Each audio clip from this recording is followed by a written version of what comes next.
Sup Shredders, my name is Logan aka Spiderhands and welcome to an SP Reviews where today we have ourselves a track from an act named Deniz Yildiz titled Lonely Life. And if we switch over to here, we've got the track on the screen on YouTube. Now this is a song that's set for release on April 12th. This is the first time I've listened to Deniz's stuff, so it'll be good to hear it. We've also got some featured artists such as vocals by Marcela Vieira and Caroline Joy, as well as Felix Lerman on drums, Manuel Moraes on keys, Hector Ruano on bass, Besislava Todorova on cello, and apparently the mastering for this has been done by Serdar Oztop.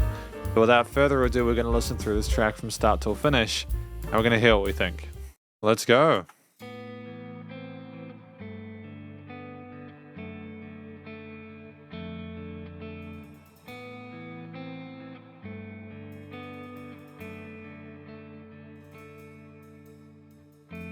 I like the somber tone of the guitar with the cymbals. How could I change a story that I didn't know? I always find myself late for my dreams. Lonely life.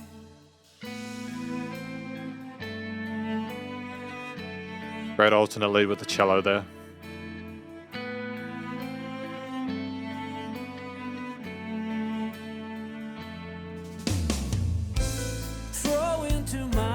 Slowly feel so down. Don't wanna fade away in a crucial times. Lonely life. Help me, save me, come and find me. Help me, save me, come and find me. I mean, it's just such a fantastic build with that tom fill going into those leads there. I'll go back a little bit so we can appreciate it, but it's just a nice development there compositionally.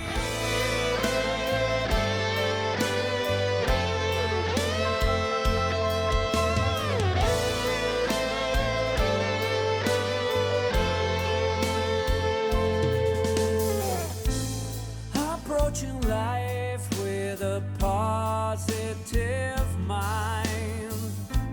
Why does my future look so dark? Lonely life.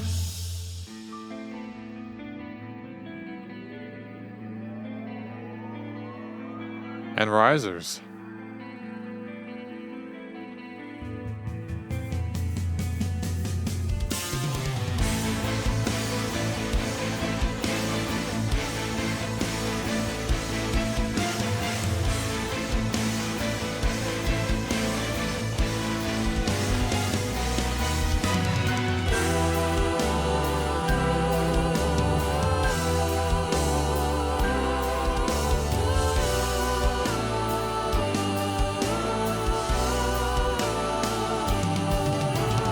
I love the keys as a sublayer here. The person playing the piano can clearly express their right hand as a lead, really voicing really nicely. We've got the harmonized vocals as well on top. Everything's kind of very fluffy sounding, but there's a neoclassical flair as I understand it. Yngwie Malmsteen was one of the musicians that Deniz drew inspiration from this track. So I can hear the neoclassical elements there. It's nice to combine it with those choirs though to kind of level it out.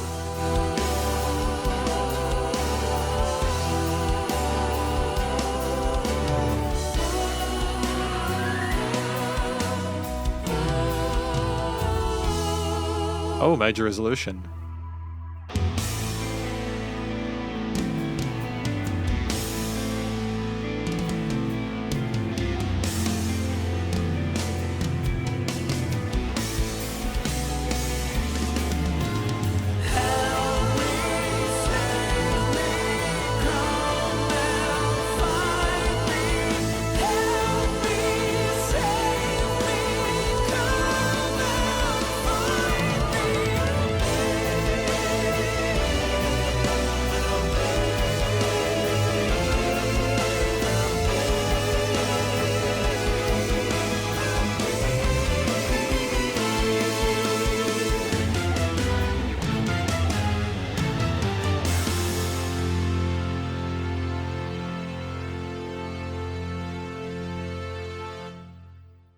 This feels quite restrained from an instrumental performance perspective. I appreciate the flexibility that grooves on the piano and the pianos and drums and stuff like that.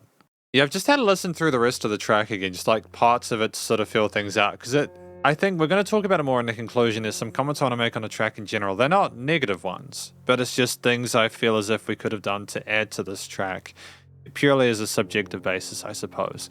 The vast majority of it I'm happy with, though, and we'll talk about that more in the conclusion. Because welcome to the conclusion of my review of this track from an act named Deniz Yildiz titled A Lonely Life. What do I think this track is about? I think it's about someone who is looking to the future. They're not particularly happy about how things are going at the moment, and maybe they see things moving forward and they're kind of questioning what the point of moving forward with it is. Help me, save me. They really want someone to get them out of that situation that they're in, or to assist them from avoiding going down the dark path that they can see moving forward, where they potentially can't see that light. And I think, to be fair, the singers, the singer within like the main lead, I think it was Marcelo, they did a tremendous job of evoking that feeling of drama, that desperation there. They were incredibly expressive as a singer. They completely sold it. It was marvelous. I'm really happy with how that was done.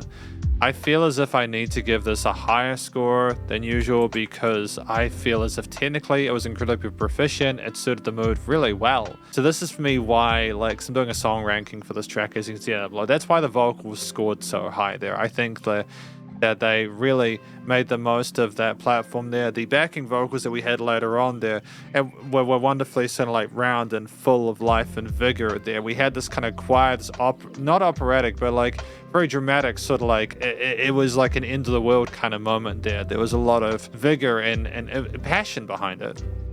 We really sounded like we were struggling and kind of trying to wade through this huge mire that we could not see the end of. And you got that feeling not only because the performances from the singers involved were very technically proficient, and not just because they expressed themselves well, but also because it's not just the dynamic range and the changes in expression of their performances. It's also because they had these really interesting, intricate vocal melodies that spun these webs of mystery in amongst the guitar, bass, cello, key parts, and I'm really blown away by it. I honestly think the singing's tremendous. The storytelling, it was very sort of straightforward and easy to understand. I think the lyrics were meant to be accessible. They managed to nail that on the head.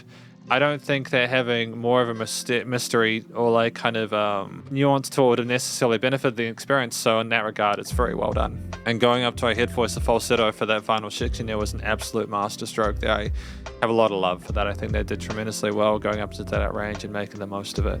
It was cool. So yeah, well done to Marcelo and Caroline for that. We're then going to be talking about the track itself. We have instrumental performances again for Felix Lerman, Manuel Moraes, Hector Rano, Veslava Todorova, and yeah, it's great. I enjoyed the motion of the track moving forward. We had guitars at the start there establishing that main motif there, with the bass in that low end kind of filling things up nicely. We also had the drums come in a bit later on, the cello coming in during the instrumental breaks, and the piano as keys as well, like layering up an mid to higher range. And all in all, I thought that the track progressed really neatly with these lead guitar solos on top later on, these harmonies there that I thought were stellar. In general, there were no points in the structure of the track where I felt like we were necessarily lacking anything like that. But at the same time, I felt as if we could have potentially made more use of the fact that clearly we can play the guitar, for example. I think it can be good to have a dominant lead theme there, even in a track where it's already 3 minutes 47, which is on the longer end of the 2 to 4 minute sweet spot, where less than 2 minutes is a bit too short to give out of context, or the necessary amount of context a lot of the time. More than 4, if you had the existing motif being repeated, it would just be a little bit too minimalist. But that said, we had a similar chord progression and bass line for a lot of it, not the same way. Like, we had tails and different endings and stuff like that. We had moments where things came down a little bit. We had pauses and such. There was a lot of effort put in to really make this track interesting for the listener and to kind of communicate that big journey, the waves, rolling with the waves that the singer was going through, you know. Like, we got that from the way it was structured and performed. But yeah, I think what this track missed was a dedicated guitar solo. I think that's what it missed there. We had the lead guitars and like the just before about like the 2/3 mark there, or the first third around. When did they come in? I mean, like they were great. Don't get me wrong, they were fragrant about the 125 mark. I appreciated the tone of them in the mix. The production is sensational. It's just I think you could have potentially had like the lead guitar going over at the very least over the last chorus. Even if we didn't want to do the cliche thing of having the guitar solo go into the last chorus, I know that's overdone.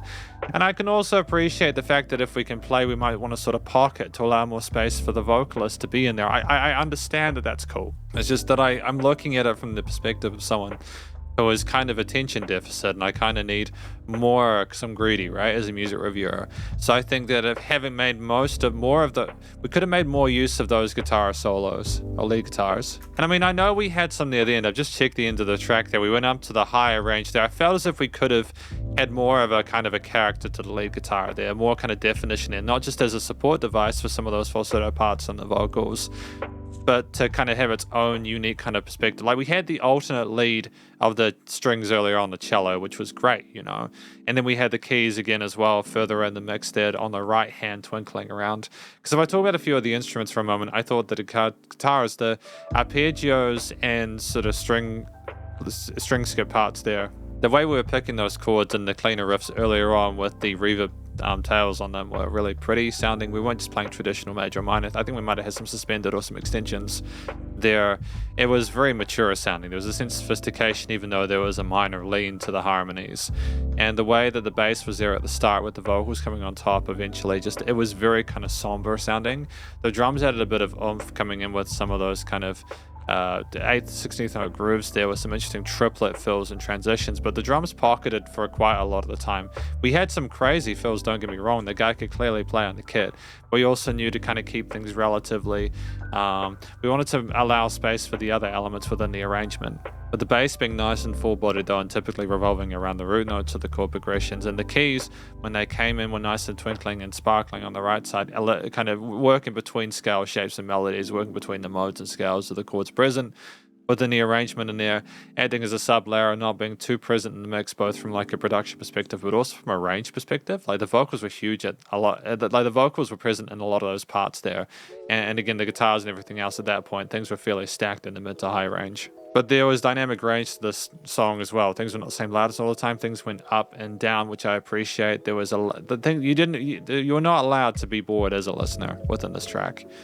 And aside from my comments on the fact that we could have potentially had more of a distinctive lead voice in the guitar, allowed us its own sections really, or at least more of a, like we didn't need to just behave ourselves with the vocals for a lot of the track or emulate the motif. Aside from that, I think everything else was really wonderful. We had a great tone to the instruments within the mix outside of the post-production stuff. I think things were nicely niched there. We just chose great sounds. And I think ironically the rhythm guitars were wonderful because they were supportive of everything and they didn't do too much there. It's almost like we were afraid, like we were being very conservative about the way we wrote this track. It's not a bad thing. Again, it's just I think that we had room to add more on there, and it'll be interesting to see what Deniz does with future releases to see if we do utilize our lead guitar more and give it its own time in the sun. But outside of that, you know, I mean, to be fair, like the harmonized guitars there, the way they were done at that 120 mark might have been trying to emulate some of the stuff we're doing on the strings there as like a passover kind of thing. If that's so, it's fine. It's okay. And again, I think the instrumental performance part was great. We covered our bases with the pieces, the components there. The theme itself, I think the minor leaning towards a lot of those chord transitions. Some of the, again, the melodic or harmonic minor phrasings within the main lead melodies there from the vocals and also from the lead instruments in the mix added a sense of mystery and kind of like, I suppose, regret and kind of, again, added to that uncertainty of what was going on there, like things were dangerous without having that help, that assistance we would be able to get through. We had unpredictability with the scale shapes and modes. We sometimes used accidentals and chromatics there, and it was nice to, you know, outside of the natural majors and minors, and that made things a little bit sort of more unpredictable, unconventional. And it also sounded, again, like a theatrical performance, as I've said a few times in this mix. That made it sound like more of just a song that was written. It was more like an experience, a journey that the listener as what was going on with the singer and the performers involved. The studio recording, mixing, mastering was absolutely tight. Really happy with the quality of the production there. It sounds commercial grade. The vocals are nice and present in the mix. They had a nice glow to them. The guitars, bass, cello, piano, everything there was wonderful.